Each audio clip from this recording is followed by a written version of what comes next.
Bonjour à tous. Tout le monde m'entend à peu près? Là, c'est bon. Merci Roland, du coup, pour cet accueil. Donc, je suis assez content quand même d'être ici. Dans le sens où on a travaillé un petit moment ensemble sur ce territoire des 12 premiers kilomètres, mais j'y reviendrai dessus. Alors, je pense pas que je sois un expert, justement. Le mot me gêne un peu, mais néanmoins, par rapport en fait aux personnes scientifiques qui sont là, aux élus. Mais néanmoins, en fait, dans le cadre de mon métier, on croise pas mal de sujets, peut-être qui peuvent avoir une résonance avec ce qui nous préoccupe aujourd'hui, à savoir la question d'un avenir commun.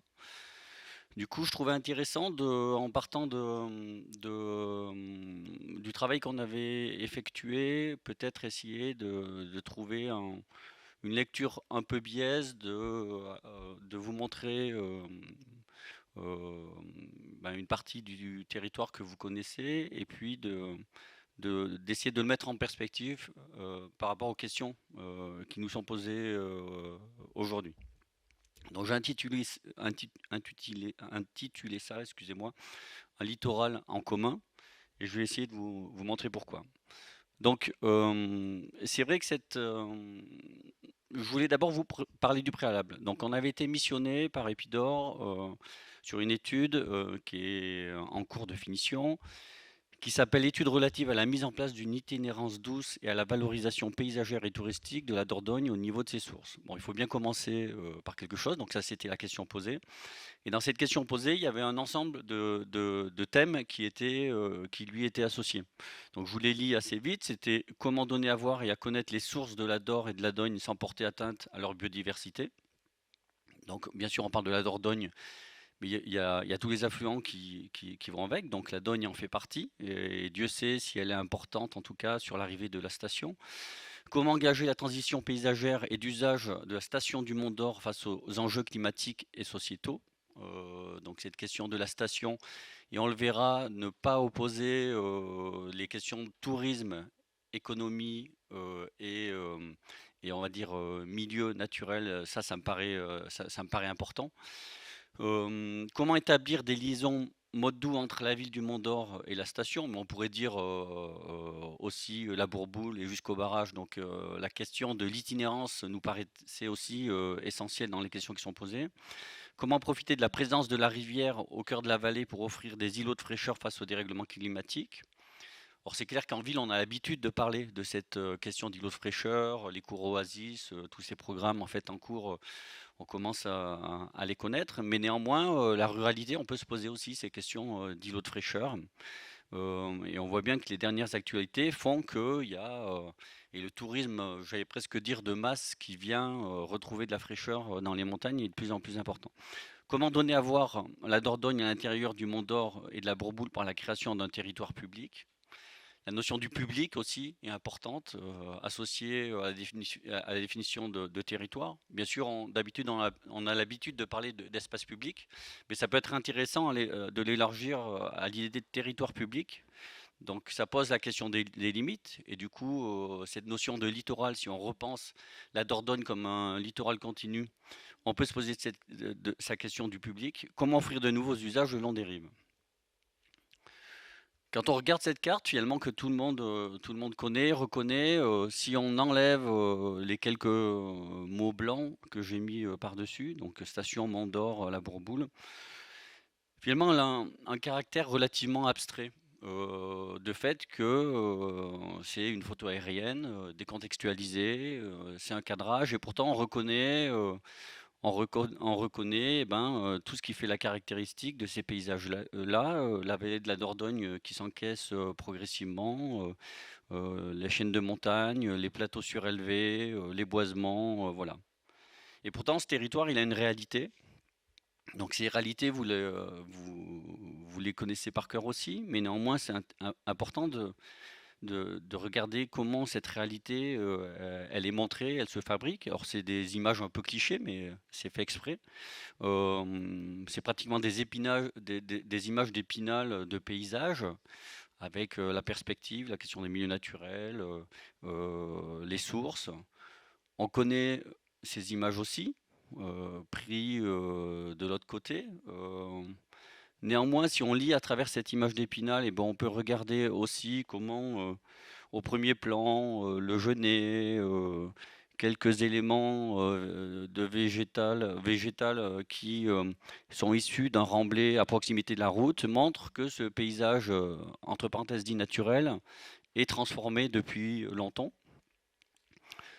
Ces images-là aussi, mais néanmoins, quand on commence à lire aussi entre les lignes cette image-là, un peu bucolique, on sait qu'il y a des problèmes en fait d'érosion des berges, on sait qu'il y a des problèmes d'abaissement du niveau de la Dordogne, mais quand même avec cette capacité à fabriquer en fait des lieux attractifs.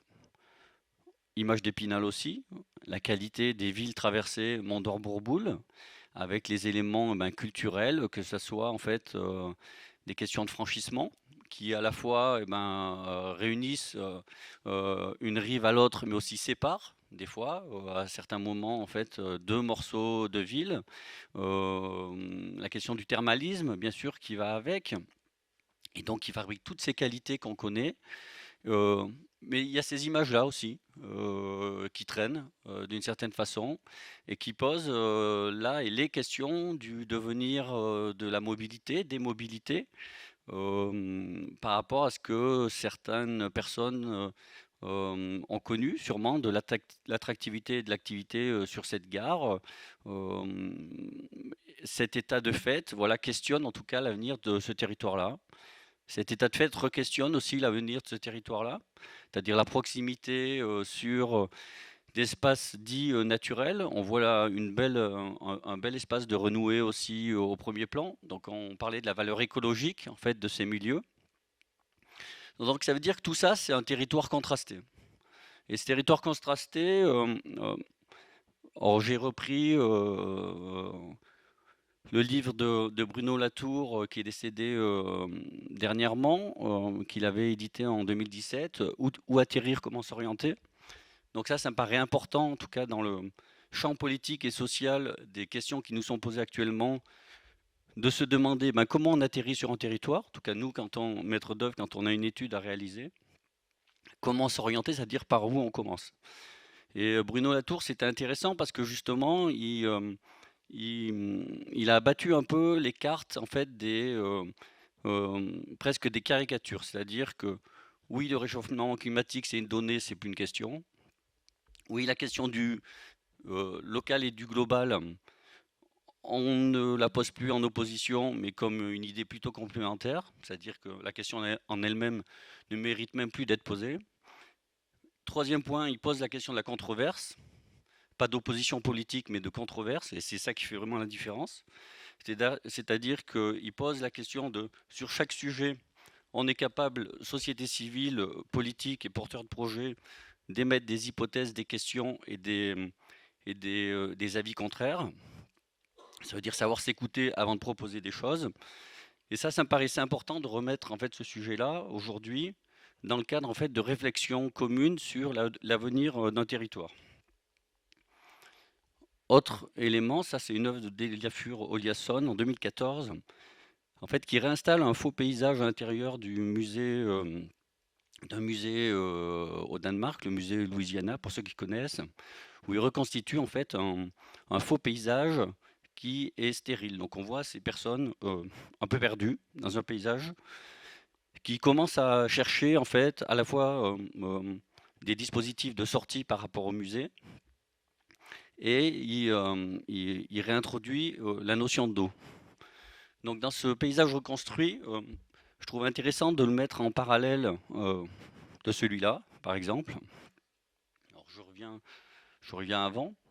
Et c'est intéressant de voir comment peut-être la question du naturel, manipulé et du reconstruit, en fait, est à l'œuvre sur le territoire des 12 premiers kilomètres de la Bourboule. Donc c'est-à-dire que les actions qui vont être proposées dans le projet LIFE ou autre, vont toujours être manipulés, en fait, doivent toujours être manipulés avec qu'est-ce qui était là en préalable, comment ce territoire a été manipulé et comment on peut en fait agir en fonction de ça. Donc, nous, dans le travail qu'on a fait, on a posé ces prérequis. Donc, ces prérequis, c'était que j'ai nommé lire et lier. Donc, la première orientation, c'est arriver à lire un territoire. C'est ce que je disais tout à l'heure, c'est-à-dire comment atterrir. Après, lier, comment mettre en résonance plusieurs, on va dire, paradoxes qui, a priori, ne sont pas forcément actés pour être rassemblés. Donc le premier, c'est prendre acte du changement climatique comme préalable. La Dordogne, réserve de biosphère. L'autre, sous toutes ses formes, un patrimoine naturel et culturel. La définition des écotones, approche écosystémique et reconquête du paysage. Donc l'approche écosystémique, on y reviendra, mais ça paraît important dans le cadre en fait d'une réappropriation territoriale. Penser à agir à l'intérieur d'une géographie capable, définition d'un littoral. Partager un destin commun entre modestie et ambition. Ça, c'est important aussi, la question de la modestie et l'ambition. Euh, et quand on est élu en charge d'un territoire, donc ça veut dire qu'il y a des actions qui doivent être faites aussi tout le temps, au jour le jour, en termes de gestion. Donc c'est peut-être ça aussi la question de la modestie, c'est arriver à accompagner ces territoires-là.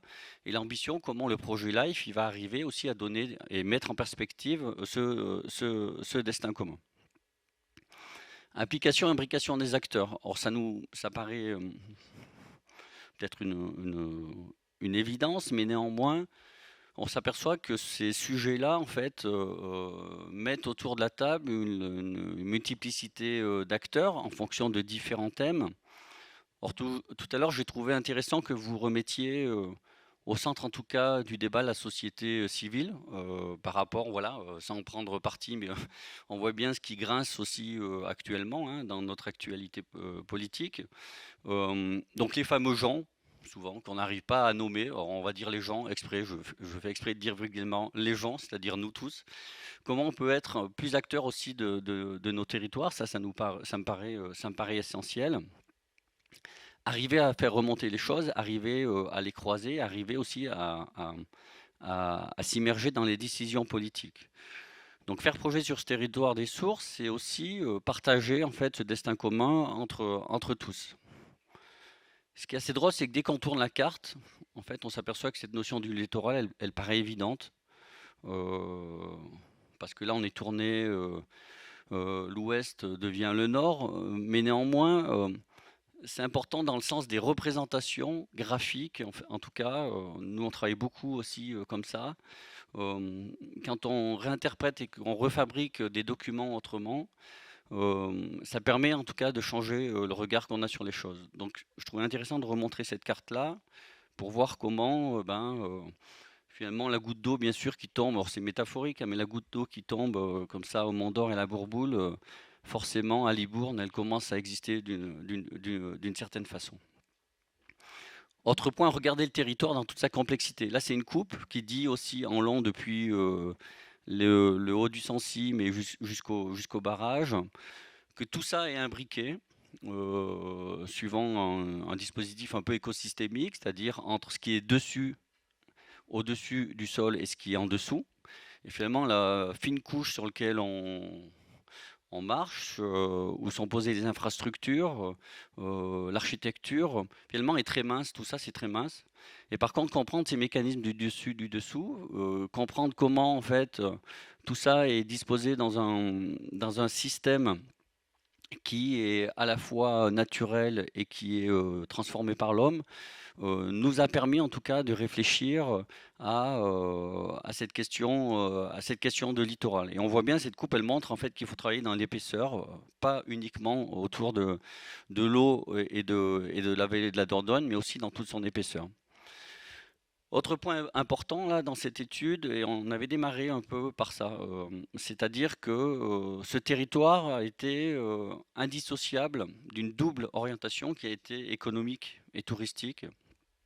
Et c'est ça qui a fabriqué en grande partie en fait sa qualité et certaines problématiques qui peuvent se poser aujourd'hui. Donc on le voit sur cette image, si on commence à mettre les points rouges et les points jaunes, on a cette imbrication progressive tout le long de la Dordogne de différents dispositifs qui ont été à la fois des actions en fait touristiques. On le voit sur cette frise depuis 1821, l'arrivée des différents termes, l'aménagement progressif des berges de la Dordogne, avec ce qu'on connaît maintenant, c'est-à-dire le fait que la Dordogne est remontée aussi par rapport à son niveau, son niveau de base. Elle avait la capacité aussi de charrier en fait des agrégats qui permettaient une meilleure infiltration, qui permettaient aussi une divagation. Donc toute cette capacité qu'on a eue de rectifier progressivement en fait, le lit naturel de la Dordogne a fabriqué ce paysage qu'on connaît, qualitatif, qui a aussi marqué depuis l'avènement du chemin de fer qu'on voit ici, qui a marqué aussi la capacité à canaliser l'eau, à développer les infrastructures industrielles qui vont avec. Donc tout ça est indissociable. Et c'est important en fait de lire ces territoires-là dans son rapport indissociable en fait d'une origine et d'une conséquence. Parce que si on ne lit pas cette lecture transversale, on a du mal, à mon avis, à, en fait, à prendre du recul et à pouvoir agir en conséquence. L'héritage bâti, alors l'héritage bâti, il y en a beaucoup, et on voit bien que cette carte, quand on commence à regarder l'héritage bâti sur l'ensemble du territoire, eh ben, le littoral, il commence à trouver des épaisseurs parce que entre ce qui se situe sur le Capucin, ce qui se situe dans le fond de vallée, ce qui se situe en fait au niveau de la station, bah, tout ça commence en fait à fabriquer des limites qui sont autres à s'élargir. Alors, on a travaillé, par exemple, sur des dispositifs d'héritage naturel où on a pris le cours d'eau en lui-même, on a pris un littoral à 5 mètres, un littoral à 50 mètres et avec des nouveaux périmètres. Et on voit que cette vallée, elle commence à se lire d'une façon beaucoup plus épaisse que ce on pourrait la lire si on s'attardait uniquement en fait au cours d'eau. Le maillage territorial, ça c'est très important parce que quand on parle d'attractivité de tourisme, et peut-être c'est important aussi dans le, je phosphore, mais sur la prospective du programme LIFE, c'est pas tout finalement d'accumuler des projets, mais si ces projets ne sont pas réunis dans la façon dont on peut se les approprier, avec les nouvelles espérances aussi de mobilité douce, d'accessibilité, que ça soit les itinérances GR, PR.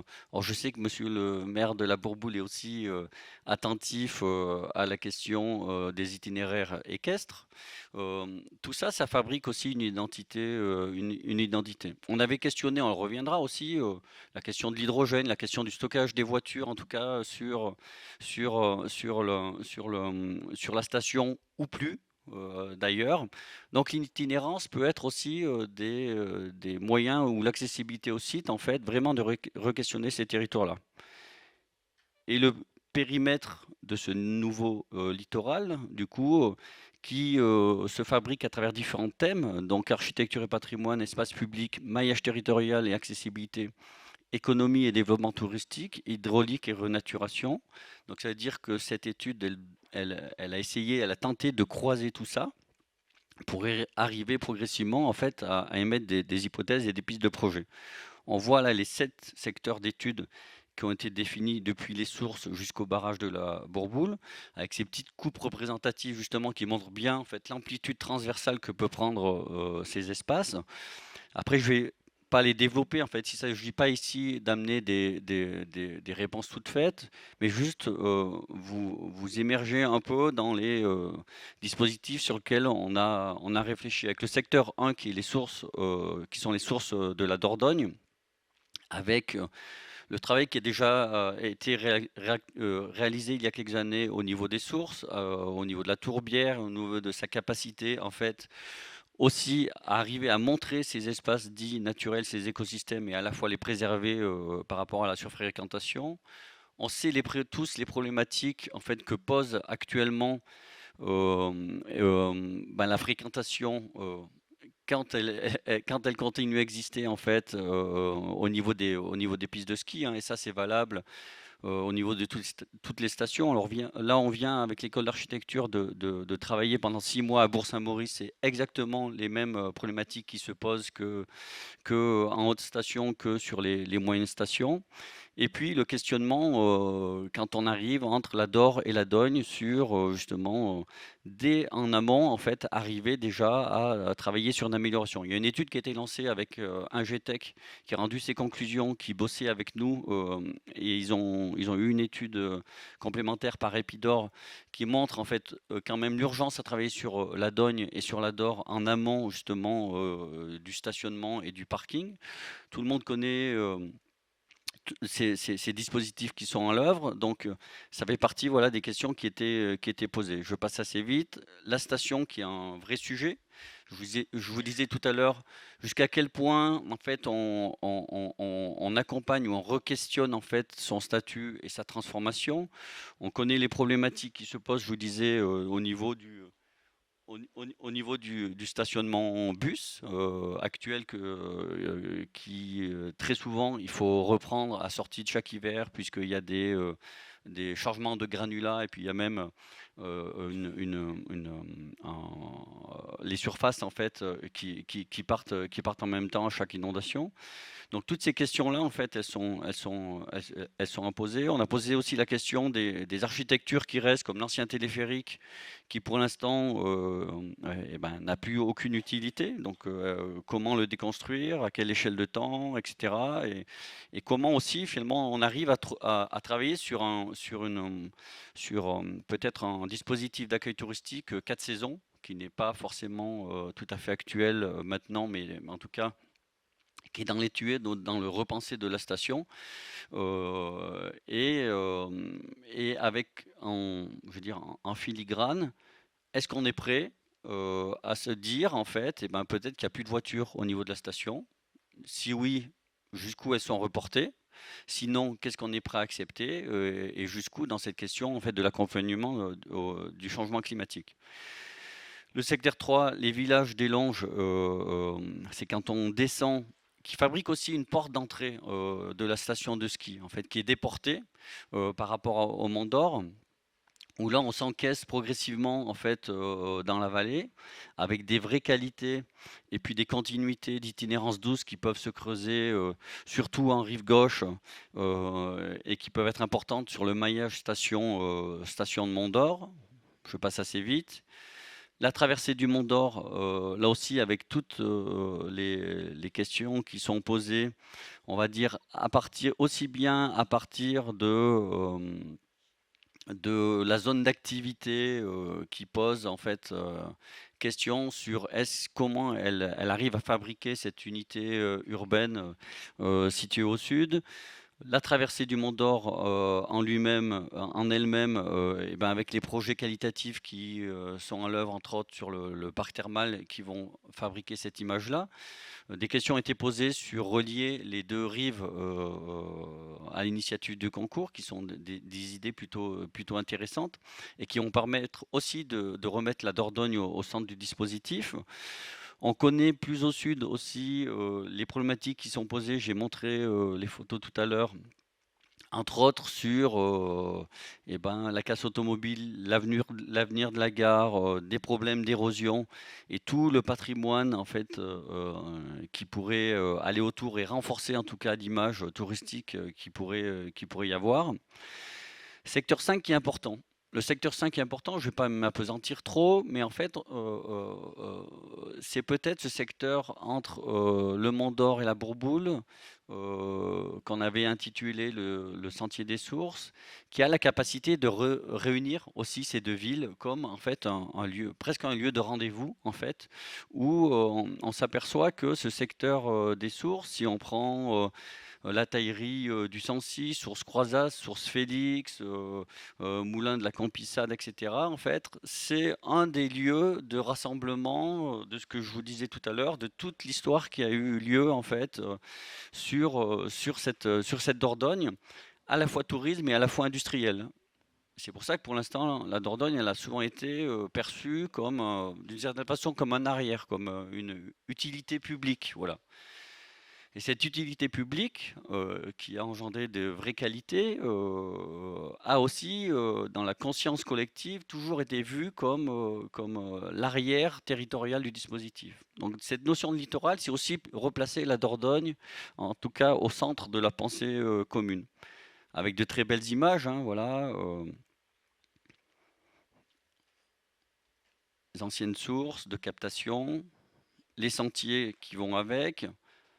Donc la proposition, c'était de se dire, ben, est-ce qu'on peut, à travers cet entre-deux, en tout cas, recréer aussi un projet un peu fort qui remettrait en scène l'ensemble du patrimoine existant autour de l'eau, autour de son accessibilité, autour du tourisme, autour, j'allais dire, presque de son intelligence collective, puisque c'était ça, entre les anciens les anciens puits de captage qui, par un dispositif, allaient alimenter la source Croizat, le chemin de fer et toute la vallée qui va avec. Donc, cette coupe en travers, elle montre bien en fait comment en fait ce lieu-là du Sentier des Sources peut être vraiment intéressant à se mobiliser et plonger dessus. Alors tout à l'heure, c'est peut-être pas un programme Épidore, c'est sûrement un programme Épidore, mais c'est aussi peut-être un programme local. Donc c'est là où j'invite aussi les élus à se re-questionner sur ce lieu-là, parce que pour le coup, c'est peut-être aussi où la société civile peut s'engager, prendre part, accompagner en tout cas dans un travail collaboratif, en fait, le repenser de ce site-là. Avec des images qu'on avait proposées, hein, qui ne mangent pas de pain, mais c'est de dire, bah, l'ancien espace, est-ce que lui aussi, il ne peut pas accueillir ou être ou compenser une partie de la source Croizat avec la question de l'eau qui pourrait être repompée, restockée, redonner un autre lieu aussi d'activité autre que ce que ce qui se passe en bas. Pour Félix, pareil, la source Félix, elle est pas en bon état en fait. Et plus on attend, forcément, plus ben, soit il va falloir mettre beaucoup d'argent ou ben, il restera plus rien dans pas longtemps. Voilà. Donc un dispositif de pause à un moment donné qui reparlerait de façon très simple du patrimoine à l'intérieur, juste sur un dispositif de fresque, que ça soit un lieu soit tout ouvert, soit semi-ouvert. Enfin voilà, ça pourrait être vraiment des lieux intéressants à reconquérir. La traversée de la Bourboule, pareil, hein, je ne vais pas m'appesantir dessus, mais il y a beaucoup de choses qui ont été faites. Il y a des questionnements qui se posent. Là aussi, la zone d'activité à l'est, comment en longeant la route, bizarrement, elle ne fait pas entrée de ville. Là, la Dordogne s'encaisse assez fortement. Il y a de la renouée, le courant s'accélère, etc., etc. Donc voilà, il y a toutes ces questions à repenser. Au niveau de la Bourboule, eh ben, il y a des choses qui sont en cours aussi, des beaux projets de restructuration des thermes. Donc ça, c'est plutôt vraiment les actions positives. Après, on connaît tous aussi les problématiques que se posent, par exemple, au niveau du quartier du Charlet, sur l'inondabilité. Donc là, si on réfléchit soit à court, moyen et à long terme, ben, bien sûr, les prospectives ne sont pas du tout les mêmes. Est-ce qu'on continue d'habiter ce quartier-là, en gros, et puis on remet la main à la poche et à la pâte pour à chaque fois contrer l'élévation de la Dordogne et les problématiques d'inondabilité, soit on réfléchit à long terme, c'est-à-dire est-ce que le PPRI et puis les problématiques posées sur la Dordogne nous imposent de penser une déconstructibilité ou de se dire que finalement, ben, il y a peut-être des morceaux de notre territoire qu'on ne peut plus habiter comme on avait l'habitude d'habiter. Donc je descends. Et puis le barrage de la Bourboule. Alors vous l'avez resignifié, programme phare dans le programme LIFE, entre autres. Alors c'est intéressant parce que finalement ces infrastructures, il n'y a même pas si longtemps, hein, quelques années, on se posait vraiment les questions de de leur déconstruction, entre autres, savoir s'ils étaient moribonds, euh, à tort ou à raison, avec EDF souvent en point de mire sur leur responsabilité ou pas par rapport à ces barrages-là. De ce fait, eh ben, l'actualité fait que la question énergétique revient en charge. Donc ça veut dire que c'est ça qui est étonnant, c'est-à-dire que sur des cycles de temps très courts, on est capable aussi, en fait, en tout cas, de se réinterroger fortement sur, finalement, on navigue un peu à vue, j'allais dire, sur ce qu'on va vouloir et à quelle échelle de temps on va vouloir. Donc, on a posé la question de sa déconstructibilité, c'est-à-dire on la rase, tout, en partie, on reconstruit. Donc, l'étude en cours a commencé de donner ses conclusions. Je me garderai bien en fait de les donner parce que je suis pas capable et je les ai pas tout à fait. Mais néanmoins, c'est un sujet important. Et puis après, pour quelle énergie quoi? On avait posé la question de l'hydrogène à un moment donné, toujours dans cette question de déplacement, dans cette question d'itinérance. Donc c'est toutes ces questions qu'a permis de poser l'étude. Et donc, à la fin, ce nouveau littoral pourrait prendre une forme fictive, mais en tout cas, dans cette épaisseur-là.